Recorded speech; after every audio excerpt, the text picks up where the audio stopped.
રક્ષક કે ભક્ષક ઉના પંથકમાં ખાખી વર્દી પર દાગ કે પછી સત્તાનો પાવર, પોલીસે એક વિધવા મહિલાને પીખી નાખી. પોલીસ અધિકારીઓ ઉપર જ શરીરનું શોષણનો આરોપ, રક્ષક જ બન્યા ભક્ષક.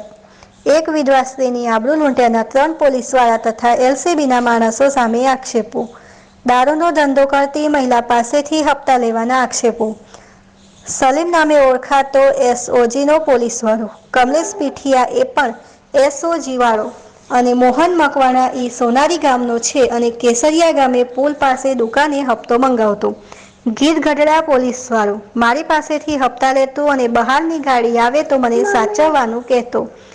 આ સિવાય એક હનીફ સામદાર કે જે એલસીબી વિભાગનો પોલીસવાળો પ્રવીણ મોરીનો માણસ હોવાનું કહેતો અને મારા ઉપર દારૂનો કેસ દાખલ કરી અને 2000નો હપ્તો નક્કી કર્યો અને જ્યાં ત્યાં બોલાવી હપ્તો માંગતો અને ધમકી આપતો.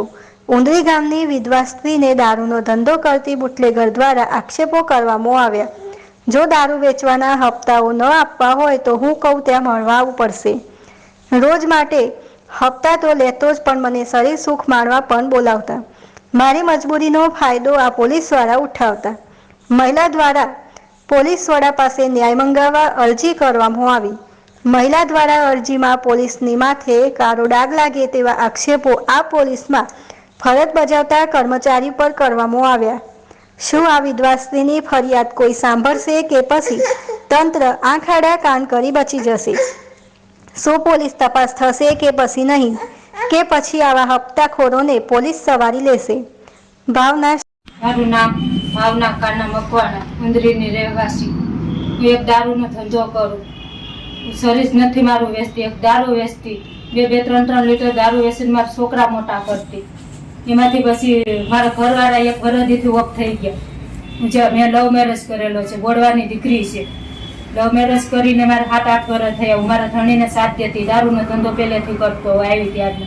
એમાંથી એને સાથ દેતી, અમે બંને આરે દારૂનો ધંધો કરતા. એમાંથી મારા ઘરવાળા 1 વર્ષ દિવસથી ઓફ થઈ ગયા. પછી મારે આગળ પાછળ કોઈ નહોતું. મારા છોકરા મોટા કરવા હતા, મારે કાંઈ જવાય એમ નથી. કોઈ એરિયામાં કાંઈ જાયા જેવું રાખ્યું નથી. સસરામાં કોઈ સાથ દે એવા નથી. હાટું થઈને મેં દારૂનો ધંધો પાછો પકડ્યો.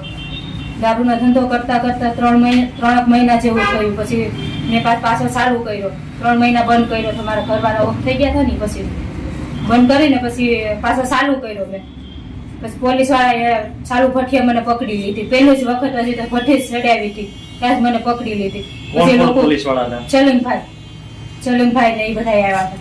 પછી લોકો મરણના બધી પૈસા દેતા, 10 રૂપિયા, કોઈ 5 રૂપિયા ભેગા કરી 5000 રૂપિયા એ લોકોને મેં નાખી આપ્યો.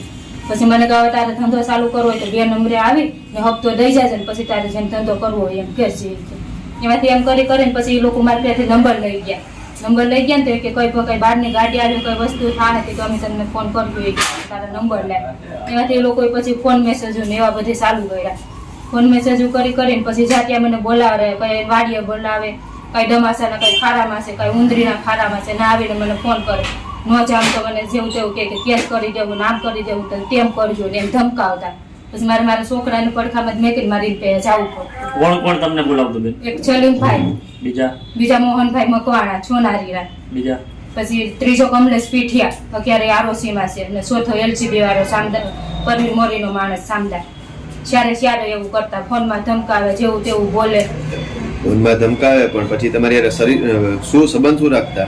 સંબંધ જેમ જયારે કે ત્યારે મારે જવું પડે. કેવું ખરાબ બોલે, તારા આમ કરું. નો જામ તો મને મેસેજ કરે, ગાળું દે. હા, ગાળું દે. શરીર સંબંધ રાખે તમારી સંબંધ. મને કે ખાલી એટલું જ કેતા, અમે કમ તો તારે આવવું પડે, હું કમ એમ તારે કરવા દેવું પડે, કે શરીર સંબંધ બાંધવાનો તારે. એ પછી તું કોણ ને હું કોણ? તારે હા, બળજબરીથી. કોઈને કે ખબર ન પડી જોઈએ કે આપણે વિશે આવો સંબંધ છે. કે મારા ગામમાં આવ્યા હોય તો માણસો મોઢે તો મને બોલાવે નહીં. કોકને એમ થાય કે આ બાઈ નું બધું ઓલું કરે, કે આ બાઈ ને લીધે થઈને જાય. ક્યાં તમને લઈ ગયા હતા? એક વખત તો પહેલી વખતે તો એની વાડીએ જ લઈ ગયા હતા. બીજી વખતે પાસે મને ખારામાં બોલાવી હતી. ત્રીજી વખત વાડીએ આવે તો લોઠાઈને મને તો એવું આમ કઈક તો હું મને ત્યાં બોલાવે ને પછી મળે ને મને એમ કે ખાલી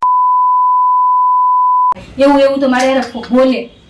તમારા ઘરે કે તમારી વાડી? એની વાડી? મારી વાડીએ, મારી પોતાની વાડીએ પૂગી જાવ તો મારા ફરતીકોર માણા હોય, ફરતીકોર દાડિયા હોય, છતાં સલીમભાઈ ને કઈ આમ ઓલું નતું.